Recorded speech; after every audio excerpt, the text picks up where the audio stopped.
जय हिंद। आप सभी का स्वागत है एबीसी कोचिंग यूट्यूब चैनल में। इस वीडियो में क्लास 11th सब्जेक्ट ज्योग्राफी अर्थात भूगोल के most important VVI objective question देखने वाले हैं, जो कि आपकी बोर्ड परीक्षा के लिए काफी महत्वपूर्ण है। तो सभी छात्र अंत तक बने रहें। वीडियो को लाइक अपने सभी दोस्तों के साथ शेयर करेंगे और आप सभी से रिक्वेस्ट है कि चैनल पर नए चैनल को सब्सक्राइब करने के साथ बेल आइकन को प्रेस जरूर कर लेंगे। तो चलिए बच्चों, क्वेश्चन की ओर चलते हैं। देखिए, सबसे पहला सवाल दिया गया है कि भूगोल शब्द का प्रयोग किसने किया। बच्चों ये क्वेश्चन जो है काफी बार मैंने आप लोगों को बताया है और मैंने कहा था कि इसको आप लोग अच्छे से याद कर लीजिएगा, रट लीजिएगा। तो देखिए दोस्तों, भूगोल शब्द का प्रयोग जो है ना वो इरेटास्थनीज ने किया था। तो ऑप्शन ए इसका सही आंसर होगा।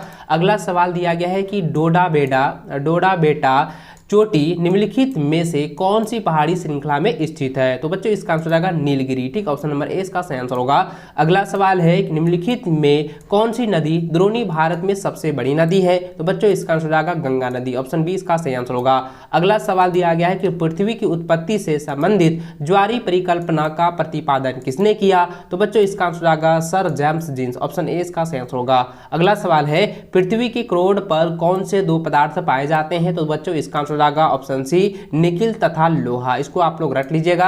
अगला सवाल देखिए, लिखा है निम्नलिखित में से कौन सा स्थान भारत में सबसे ठंडा है। तो दोस्तों भारत में पूछा गया है, तो इसका आंसर क्या हो जाएगा, द्रास हो जाएगा। ऑप्शन नंबर ए जो है ये द्रास हो जाएगा। द्रास जो है भारत का जो है सबसे ठंडा स्थान में से एक है। ठीक, ऑप्शन नंबर जो है ए इसका सही आंसर होगा।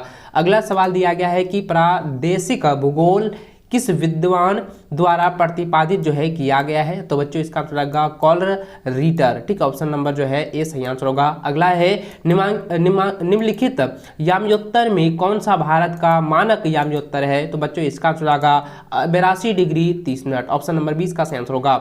अगला सवाल है निम्नलिखित में से कौन सी भू आकृति का निर्माण नदी की अपरदन क्रिया द्वारा होता है। तो इसका आंसर क्या हो जाएगा, जॉर्ज। ऑप्शन ए इसका सही आंसर होगा। अगला सवाल देखिए, दिया गया है कि मृदा का सर्वाधिक व्यापक और उपजाऊ प्रकार कौन सा है। तो बच्चों इसका आंसर होगा जलोढ़ मृदा। ठीक है, ऑप्शन ए इसका सही आंसर होगा। अगला सवाल है कि निम्नलिखित में से कौन सा सबसे छोटा महासागर है। तो बच्चों इसका आंसर होगा आर्कटिक महासागर। ठीक है, इसको आप लोग नोट कर लीजिए। अगला सवाल है कि किस राज्य में लोकताक झील स्थित है। तो इसका आंसर आएगा मणिपुर। ऑप्शन नंबर जो है सी इसका सही आंसर होगा। अगला सवाल है निम्नलिखित में से कौन सी गैस सूर्य से आने वाली हानिकारक पराबैंगनी किरणें से बचाती है। तो इसका आंसर दोस्तों हो जाएगा ओजोन। ठीक है, ऑप्शन नंबर जो है बी इसका सही आंसर होगा। अगला प्रश्न है कि निम्नलिखित में से कौन जैव मंडल में सम्मिलित है। तो जैव मंडल में क्या होते हैं बच्चों, सभी जीव और अजीव होते हैं। ठीक है, यानी कि सभी जो है जैव और अजैव जीव होते हैं। तो ऑप्शन नंबर जो आप लोग यहाँ पे नोट कर लीजिए, निर्जीव और सजीव दोनों होते हैं ना, तो वही हो गया सभी जो है जैव और अजैव जीव। ऑप्शन जो है सी इसका सही आंसर होगा। अगला सवाल देखिए, दिया गया है कि भारत के किस राज्य में बाढ़ अधिक आती है। तो बच्चों इसका आंसर होगा असम। ठीक है, असम राज्य में है जो है बाढ़ बहुत ज्यादा होता है। ठीक है, बाढ़ जो है बहुत ज्यादा आती है, इसको आप लोग नोट कर लीजिए। अगला सवाल है निम्नलिखित में से किन पवनों को हमक्षी अथवा हिमहिरनी कहा जाता है। तो बच्चों इसका आंसर होगा चिनूक को। ठीक है, चिनूक। ऑप्शन नंबर डी इसका सही आंसर होगा। अगला सवाल है कि भारत में सबसे अधिक वर्षा होती है। तो कहां पर होती है, मासिन राम में होती है। ठीक है, तो ऑप्शन नंबर जो है बी इसका सही आंसर होगा। मासिन राम में कहां पे, मेघालय में होती है। इसको आप लोग नोट कर लीजिएगा। अगला सवाल दिया गया कि नेशनल पार्क और पशु विहार निम्नलिखित में से किस उद्देश्य के लिए बनाए गए हैं। तो बच्चों इसका आंसर क्या हो जाएगा, संरक्षण के लिए बनाए गए हैं। ठीक है, आप कहते हैं ना कि मनोरंजन के लिए, पालतू जीवों के लिए, शिकार के लिए, नहीं, ऐसा कुछ नहीं है, संरक्षण के लिए बनाया जाता है। ठीक है, नेशनल पार्क जो होते हैं ना वो सभी जो है पशु पक्षियों को जो है संरक्षण के लिए जो है उसको जो है सुरक्षित रखा जाता है, इसलिए संरक्षित के लिए जो है ये जो है नेशनल पार्क बनाया जाता है। इसका मुख्य उद्देश्य यही है। ठीक है, ऑप्शन डी इसका सही आंसर होगा। अगला सवाल है निम्नलिखित में से कौन सा भारत का पड़ोसी देश नहीं है। तो पड़ोसी देश जो है थाईलैंड जो है पड़ोसी देश नहीं है, बाकी बांग्लादेश, पाकिस्तान, अफगानिस्तान ये सभी पड़ोसी देश है। ठीक है, ऑप्शन बी जो इसका सही आंसर होगा। अगला सवाल है निम्नलिखित में से कौन सा कठोरतम खनिज है। तो कठोरतम खनिज क्या होता है दोस्तों, हीरा। ऑप्शन नंबर ए इसका सही आंसर होगा। अगला सवाल है ज्वार भाटा के निर्माण के लिए कौन सा बल उत्तरदायी नहीं है। तो कौन सा बल होगा, देखिए यहाँ पे दिया है कोरियोलिस शक्ति। कोरियोलिस शक्ति जो है ये ज्वार भाटा के निर्माण के लिए उत्तरदायी नहीं है। ठीक है, ऑप्शन डी इसका सही आंसर होगा। अगला सवाल दिया गया है कि सिमिली पाल जीव मंडल निचय निम्नलिखित में से किस राज्य में स्थित है। तो बच्चों इसका आंसर होगा उड़ीसा राज्य में। ठीक, ऑप्शन जो है डी इसका सही आंसर होगा।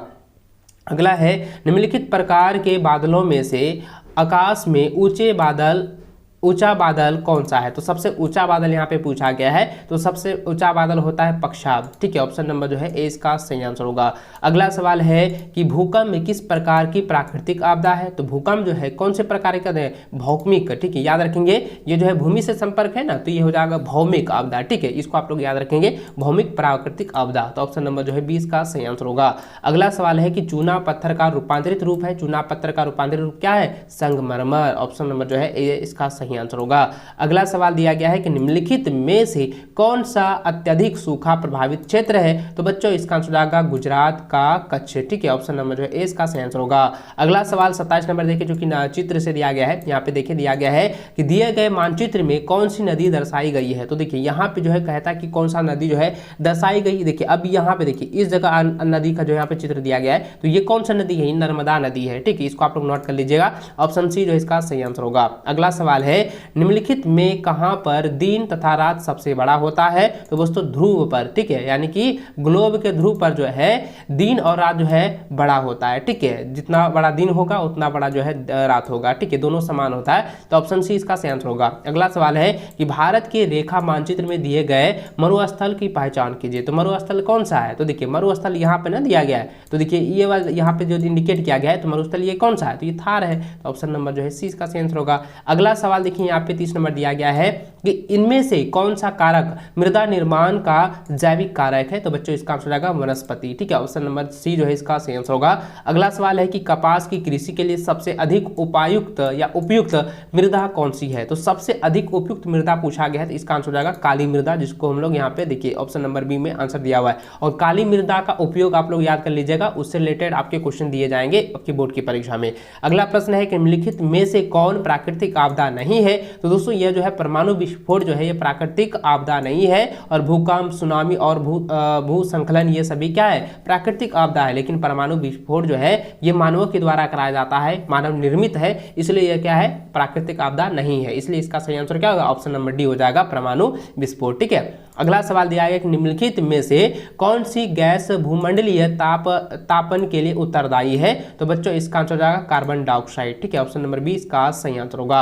अगला सवाल जो मानचित्र से दिया गया है कि मानचित्र में कौन सी चोटी दर्शाई गई है? तो देखिए यहाँ पे ना चोटी दर्शाई गई है, आप ध्यान देंगे तो अब देखिए दोस्तों इस पिक्चर में आप इसको अच्छे से समझिए।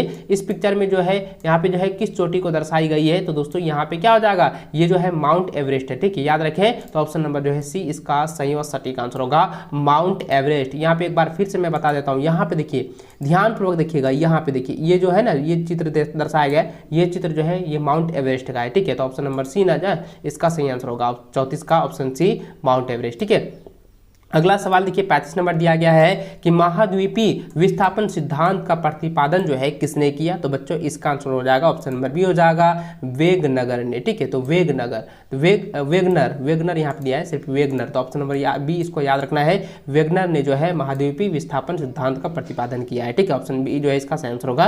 तो दोस्तों इस वीडियो में मोस्ट इंपॉर्टेंट VBI ज्योग्राफी के क्वेश्चन देखे हैं, जो कि आपकी बोर्ड परीक्षा के लिए काफी महत्वपूर्ण है। तो वीडियो को लाइक अपने सभी दोस्तों के साथ शेयर करते हुए चैनल को सब्सक्राइब जरूर कर लीजिएगा, ताकि आगे भी इसी प्रकार की वीडियो आप लोगों को मिल सके। चलिए दोस्तों मिलते हैं नेक्स्ट वीडियो, तब तक जय हिंद, वंदे मातरम।